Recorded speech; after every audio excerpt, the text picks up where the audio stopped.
Hi friends, আমরা আগের ক্লাসে মেজর টপিক ক্রপিং প্যাটার্নটা শেষ করে ফেলেছি এবং লাস্ট ক্লাসে আমরা ক্রপ ডাইভার্সিফিকেশন টপিকটা কমপ্লিট করে ফেলেছিলাম। এখনকার ক্লাসে আমরা করব কন্ট্রাক্ট ফার্মিং। প্রথমে আমরা বুঝি যে কন্ট্রাক্ট ফার্মিং কী। মনে করো আমি একজন কৃষক, আমার কাছে পয়সা অনেক কম আছে, তো তোমার কাছে অনেক পয়সা বেশি আছে, তো তুমি চিন্তা করলে কি যে না, তুমি আমার এই এগ্রিকালচারে ইনভেস্ট করবে, আমি সমস্ত ফসল ফলাবো, কিন্তু শেষমেশ আমি তোমাকে কিছু মানে হয় আমি আমার ফসলটাই তোমার কাছে বিক্রি করে দেবো, অথবা যে কিছু লাভের কিছু অংশ তোমাকে দেবো। কিন্তু সাধারণত লাভের কি এভাবে কিছু হয় না যে লাভের কিছু একটা অংশ তোমাকে দিচ্ছে, সেরকম নয়। সাধারণত কন্ট্রাক্ট এরকম হয় যে আচ্ছা, এই বছর তো আমি 7 টাকা কেজিতে আলু মানে কি প্রডিউস করলাম বা ফসল ফলালাম, তো তোমার সঙ্গে আমি কথা বললাম যে আচ্ছা, আমি তাহলে 9 টাকা কেজিতে তোমাকে বিক্রি করে দেবো, কিন্তু তুমি আমার এই আমি আগে 2 বিঘা জমিতে করছিলাম, তো এখন আমি 2 বিঘা লিজ দিচ্ছি, তো তুমি আমাকে কিছু ফাইন্যান্স দাও, সার দাও, তারপর হচ্ছে কি যে কি বলে কীটনাশক প্রোভাইড করো, তো তারপর হচ্ছে কি আমি তোমাকে 9 টাকা কেজিতে আমি পুরোটা বিক্রি করে দেবো। আর যে পরিমাণ টাকা তুমি এক্সট্রা দিলে, তো সেই পরিমাণ টাকাটা কাট যাবে। তাহলে এতে করে কি যে একটা ফার্মারও কিন্তু যথেষ্ট মানে দাম পেলো, এবং যে ট্রেডার আছে সেও কিন্তু হচ্ছে গিয়ে যে মানে সবজি বা ফসল কিন্তু তার কিন্তু অভাব হলো না, সে আগে থেকেই কন্ট্রাক্ট করে রাখলো। তো এর জন্যই আসে হচ্ছে কন্ট্রাক্ট ফার্মিং। তো এবার যখন তুমি কন্ট্রাক্ট করতে যাবে, এরকম একটা কন্ট্রাক্টে মানে কি যে এগ্রিমেন্টে যাবে, তখন তোমাকে কিন্তু অনেক কিছু মাথায় খেয়াল রাখতে হবে। তো গভর্নমেন্ট যেহেতু প্রোভাইড করছে যে আচ্ছা, তোমরা এরকম টাইপের এগ্রিমেন্ট করো, আমরা মানে অনুমোদন দিচ্ছি, তো সেখানে কোয়ালিটি মেনটেন করতে হবে প্রোডাক্টের, তারপর মডার্ন টেকনোলজি ইউজ করতে মানে ইউজ হয়, এটা একটা সুবিধা। তারপর হচ্ছে কোয়ালিটি স্ট্যান্ডার্ড তো মেনটেন করতে হয়, সেটা বললাম। ইনফরমেশন মানে কিছু এক্সচেঞ্জ হয়, যেমন একজন ফার্মার কিন্তু মানে কি অনেক মানে মডার্ন টেকনোলজি সম্বন্ধে বা রিসেন্ট সায়েন্স অ্যান্ড টেকনোলজি সম্বন্ধে অত বেশি আইডিয়া থাকে না। তো কিন্তু এই কন্ট্রাক্ট ফার্মিংয়ের আন্ডারে যখন আসে, তখন কিন্তু যথেষ্ট ইনফরমেশন কিন্তু এক্সচেঞ্জ হতে পারে থাকে, বা হচ্ছে কি যথেষ্ট বেশি ইনফরমেশন পায়। তারপরে প্রাইস ভোলাটিলিটি যেরকম হয়, সেটাও কিন্তু মানে প্রাইস ভোলাটিলিটি বলতে কি, ধরো এখন আসে তুমি প্রাইস পাওয়ার কথা 10 টাকা কেজি আলুর দাম, এবার ভোলাটাইল হয়ে গেল, মানে প্রাইস নেই, মানে কি ডিমান্ডের তুলনায় সাপ্লাই অনেক বেশি হয়ে গেছে মার্কেটে, যে কারণে মানে কৃষকরা দাম পাচ্ছে না। তো এইরকম একটা আনসার্টেনটির কারণে মানে আনসার্টেনটিতে কিন্তু ভোগে কৃষকরা। তো এদেরকে সেই জিনিস, এই প্রাইস ভোলাটিলিটি থেকে মুক্ত হয় এই কন্ট্রাক্ট ফার্মিংয়ের মাধ্যমে। কারণ কি, ট্রেডার কিন্তু পয়সা দিয়েই দেয়। আচ্ছা, তো চ্যালেঞ্জ কিন্তু এখানেই আসে যে অনেক ফার্মাররা এই সম্বন্ধে আইন আদালত সম্বন্ধে জানেই না, কি করে এগুলোকে ইমপ্লিমেন্ট করা হয়, এবং সঙ্গে যে কি বলে প্রপার গাইডেন্স যে না থাকার জন্য, ইনফ্রাস্ট্রাকচার না থাকার জন্য অনেক সময় ট্রেডাররা পর্যন্ত পয়সা খাটাতে চায় না। জানি না, কে জানে যে হচ্ছে ফার্মাররা আদৌ কি একটু মডার্ন মানে ভাবে যে ফসল ফলাতে জানে কি না, প্রচুর ফসল ফলাতে পারবে কি না, সেই দিয়ে একটা অনিশ্চয়তা কাজ করে। তো আম, তো যাই হোক, গভর্নমেন্ট এটাকে প্রমোট করার চেষ্টা করছে, এবং অনেক আগের থেকেই প্রমোট করার চেষ্টা করছে। ইন্ডিয়ান কন্ট্রাক্ট আইন পর্যন্ত আছে, অ্যাক্ট পর্যন্ত পাস করা ছিল 1872 সালে। হ্যাঁ, যে 1872 সালেই অ্যাক্ট পাস করা হয়, ইন্ডিয়ান কন্ট্রাক্ট অ্যাক্ট, যেখানে কিনা ইন্ডিয়ান মানে এগ্রিকালচারাল কন্ট্রাক্টের কথা কিন্তু মেনশন করা আছে।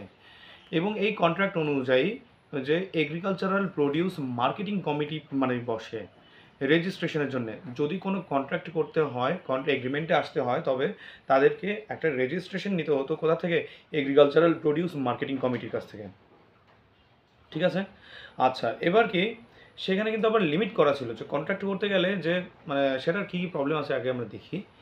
তো সেখানকার প্রবলেম এরকম, ধরো যে লিমিট করা যে এত বিঘা পর্যন্তই হচ্ছে কন্ট্রাক্ট করা যাবে, কোনো এক কৃষক কন্ট্রাক্টের অধীনে আনতে পারবে, এর থেকে বেশি আনতে পারবে না। বা ট্রেডাররা একটা লিমিটেড মানে কি অ্যামাউন্টের পর্যন্তই হচ্ছে ফসলের অ্যামাউন্ট পর্যন্তই হচ্ছে কন্ট্রাক্ট করতে পারবে, এর থেকে বেশি কন্ট্রাক্টে আর যেতে পারবে না, লিমিট করা আছে। তাতে কি হয়তো এটা মানে কি প্রো ইন্ডিয়ান হিসেবে, তখন তো ব্রিটিশ সরকারের আমল, তো মানে প্রো ইন্ডিয়ানই ছিল হয়তো এই কন্ট্রাক্টের কারণে, যে গরিব কৃষকরা যারা আছেন অলরেডি কিন্তু কৃষকদের অবস্থা খুবই শোচনীয়, তো তাদের হালত কিছুটা ভালো করার জন্য, তারা যাতে ট্রেডিংয়ে আসতে পারে, সেই অবস্থার জন্য কিন্তু লিমিট করা থাকতে পারে আমার মনে হয়। আমি শিওর নই, যদিও তোমরা একবার ঘাঁটতে পারো যে এই হিস্ট্রিক্যাল ব্যাকগ্রাউন্ড কী ছিল। তো যদি ট্রেডাররা যদি বিরাট অ্যামাউন্ট যদি ট্রেডিংয়ে অংশগ্রহণ করে, তখন কিন্তু কৃষকরা নিজেরাই ট্রেডিংয়ে আসতে পারবে না। এমনও হতে পারে যে ফসলটাকে ফলিয়ে নিয়ে আনসিজনে মানে কি যে বিক্রি করার জন্য নিজেরাই স্টোর করে রাখলো, হতেই পারে। কিন্তু মানে যদি লিমিট করা না থাকে তাহলে তো অনেক ট্রেডাররা প্রচুর পরিমাণে মানে এগ্রিকালচারাল প্রোডিউসটাকে নিজেদের ট্রেডিংয়ের আন্ডার আনতে পারে। তো এই ছিল মানে লিমিটেশন ছিল। সেকেন্ডলি কি, পুয়ার যারা কৃষকরা আছে তারা কিন্তু পাবলিসিটি মানে তাদের কাছে কিন্তু পাবলিসিটি ছিল না এই ধরনের কন্ট্রাক্ট ফার্মিংয়ের আইডিয়াটা।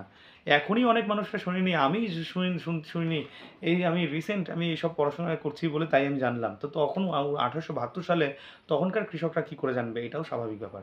তারপর থার্ডলি যদি এগ্রিমেন্টে আসতে হয়, রেজিস্ট্রেশন করতে হয়, তো এগ্রিমেন্টের সময় কিন্তু যে একটা ফিস দিতে হতো, হ্যাঁ, যে এগ্রিমেন্টে বা রেজিস্ট্রেশনের জন্য। তো এটা একটা প্রবলেম যে উপরন্তু মানুষ জানে না। তারপরে আবার যদি কন্ট্রাক্টের এগ্রিমেন্টে আসতে হয়, লিগাল এগ্রিমেন্ট, গভর্নমেন্ট যেখানে সাপোর্ট করছে সেখানে কিন্তু আবার বেশ অ্যামাউন্ট, একটা বড় অ্যামাউন্টের ফিস রেখে দিচ্ছে। এটা একটা কিন্তু নেগেটিভ সাইড, যে কারণে কন্ট্রাক্ট ফার্মিং কিন্তু খুব একটা বেশি পপুলার হয়নি ইন্ডিয়াতে। তো এই ধরনের নেগেটিভিটিগুলোকে তাকিয়ে দেখে ইন্ডিয়ান গভর্নমেন্ট 2018 সালে মাঝখানে হয়তো কিছু অ্যামেন্ডমেন্ট করেওছে ইন্ডিয়ান গভর্নমেন্ট, কিন্তু একটা এবার কিন্তু যথেষ্ট স্ট্রং করার চেষ্টা করেছে government. Draft model contract farming act pass করা হয় 2018 সালে। কি, draft model contract farming act 2018 সালে করা হয়। এই অ্যাক্টে কি বলা হয়, এই যে এপিএমসি বা এগ্রিকালচারাল প্রডিউস মার্কেটিং কমিটি, এটাকে বন্ধ করে দাও।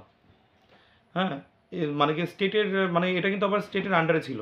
এপিএমসি কিন্তু পরবর্তীতে স্টেট গভর্নমেন্টের আন্ডারে আসে, কিন্তু পরবর্তী মানে এই অ্যাক্টের মাধ্যমে স্টেট গভর্নমেন্টের যে একটা যে পাওয়ার সেটাকে কমিয়ে দেওয়া হলো। তারা কিন্তু এবার আর তাদের কাছে কিন্তু আর রেজিস্ট্রেশন করতে হবে না, বা মার্কেট ফিও কিন্তু পেমেন্ট করতে হবে না। যে আগে রেজিস্ট্রেশন বা মার্কেট ফি দিতে হতো সেটা কিন্তু এখন আর দেওয়ার দরকার পড়ছে না। আচ্ছা, সেকেন্ডভাবে কি, যে মানে স্টেট গভর্নমেন্টের আন্ডারে contract farming promotion and facilitation authority তৈরি করা হয়, যারা কিনা এই ধরনের যে এগ্রিমেন্টকে ইমপ্লিমেন্ট করবে, ঠিক আছে, বা এই অ্যাক্টটাকে, যে এগ্রিমেন্ট বলবো না, ড্রাফট মডেল কন্ট্রাক্ট ফার্মিং অ্যাক্টকে ইমপ্লিমেন্ট করবে। তো এই ধরনের একটা কমিটি মানে কি যে আনা হয়। আচ্ছা, এরপর আসি আমরা যে যে যতগুলো এগ্রিমেন্ট আছে সেটা সবগুলো এগ্রিমেন্টকে অবশ্যই district registering and agreement recording কমিটির কাছে কিন্তু মানে জমা করতে হবে। হ্যাঁ, রেজিস্টার করতে হবে যতগুলো এগ্রিমেন্ট আছে, এটা খেয়াল রাখতে হবে। হ্যাঁ, তারপর আসি আমরা যে কি বলে, ডিসপিউট রেজলিউশন মেকানিজম রাখা হয়েছে। যদি কোনো কারণে প্রডিউসারের সঙ্গে ইনভেস্টার বা হচ্ছে কি ট্রেডারের সঙ্গে কোনো ডিসপিউট হয়, তবে সেটা মেকানিজম রাখা হয়েছে যে কোনো অফিসারের আন্ডারে সেই ডিসপিউটটাকে মানে রিজলিউট করার। কি বললাম আমি, তাহলে এপিএমসি অ্যাবলিশ হয়ে গেল, contract farming promotion and facilitation authority চলে আসলো। হ্যাঁ, তারপর হচ্ছে সেই একটা ড্রাফট মডেল অ্যাক্টটাকে বা ড্রাফট মডেল কন্ট্রাক্ট ফার্মিং অ্যাক্টকে ইমপ্লিমেন্ট করার জন্য। তারপরে হচ্ছে কি যে ডিস্ট্রিক্ট লেভেল হচ্ছে কি একটা কমিটি বসানো হলো, যেখানে কিনা এগ্রিমেন্টগুলোকে মানে কি বলে, এগ্রিমেন্টগুলোকে হচ্ছে যে রেজিস্টার করার জন্য। হ্যাঁ, তারপর হচ্ছে কি আবার ইউনিয়ন টেরিটরির আন্ডারেও কিন্তু আনা হলো না। হ্যাঁ, মানে পাওয়ারটাকে কমিয়ে দেওয়া হলো, যে এপিএমসি কিন্তু বা মানে ইউনিয়ন টেরিটরির যে এগ্রিকালচারাল মার্কেটিং আছে অ্যাক্ট আছে, মানে এটা এইভাবে বলা উচিত যে স্টেট গভর্নমেন্ট বা ইউনিয়ন টেরিটরির যেসব অ্যাক্ট পাস করবে আলাদাভাবে, সেগুলো মার্কেটিং মানে কি অ্যাক্ট যেগুলো পাস করবে সেগুলো কিন্তু এই মডেল মানে কি ড্রাফট মডেল কন্ট্রাক্ট ফার্মিং অ্যাক্টকে এর উপর কিন্তু আধিপত্য স্থাপন করতে পারবে না। আচ্ছা, তারপর লিমিট অফ স্টক হোল্ডিং, এটাকেও কিন্তু আর লিমিট করা হলো না। আগে যেটা লিমিট করা হয়েছিল, এইবার তুমি যত খুশি তুমি মানে কি ট্রেডিং করো, তাতে কি না যে মানে ফার্মাররা অনেক বেশি লাভবান হয়। হ্যাঁ, তারপর যেহেতু কন্ট্রাক্ট ফার্মিংটা বা হচ্ছে কি কনকারেন্ট লিস্টে আছে, তাই স্টেট লেজিসলেচারের হচ্ছে আন্ডারে আসবে। চাইলে এরা কন্ট্রাক্ট ফার্মিং সম্বন্ধে কিছু অ্যাক্ট পাস করতে পারে, ঠিক আছে। আচ্ছা, এবার আসি আমরা যে এই এগ্রিমেন্টের দ্বারা যদি কৃষকদের লসও হয় এবং সেই পরিমাণ যদি প্রডিউস যদি ট্রেডারকে যদি না দিতে পারে, তবেও কিন্তু ফার্মারের ল্যান্ডকে মানে অ্যাকুইজিশন করতে পারবে না কোনো ধরনের ট্রেডার বা কোনো ধরনের হচ্ছে কি যে ইনভেস্টাররা। এটা খেয়াল রাখতে হবে, সব সময় ফার্মারের একটা জমি ফার্মারের কাছেই থাকবে, এটা মানে কি কোনো নড়চড় হবে না।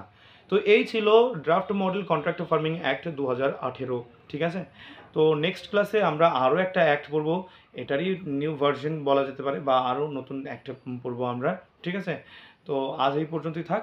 তো অল দ্য বেস্ট, বাই।